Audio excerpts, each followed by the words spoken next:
به این میگن سرشیر یا قیماق. یکی از معروفترین صبحانه های ما مردم افغانستانه و اگه تا حال اکثر شیر خونگی تیار نکردی حتما پست ذخیره کن که بعداً درست کنی.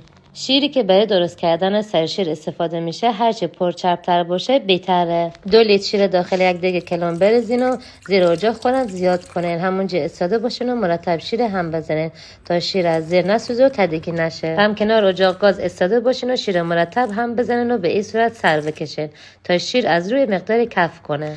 بعد از نیم ساعت که جوشید 200 گرم خامه صبحانه رو بره اضافه کنید. میرسیم به راز مهمه گرفتن سرشیر خونگی.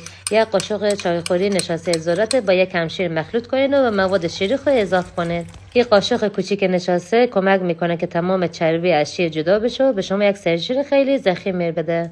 وقتی که روی شیر شما به این صورت خوب کف کرد، شیرا داخل یک ظرف پخش بریزین و ظرف بگذارین روی بخار آب جوش تا یک مقدار دیگه شیر خشک بشه و تمام چربی از شیر جدا بشه. بعد از 2 ساعت به این صورت سرشیر شما آماده میشه. بعد بزنید داخل یخچال که یک شبانه روز داخل یخچال باشه و سرشیر حسابی خودخور ببنده. بعد دور برش بزنین و رول کنین تا مثل سرشیرای حاضری بازار بشه. حتی اون شیری هم که زیر قیماق شما هسته میتونید دوباره بجوشین و از اون سرشیر بگیرید. این هم از بهترین و خوشمزه ترین سرشیر خونگی که به تو قول میدم این مدل طرز تهیه گرفتن سرشیر خونگی هیچ جا ندیده باشی.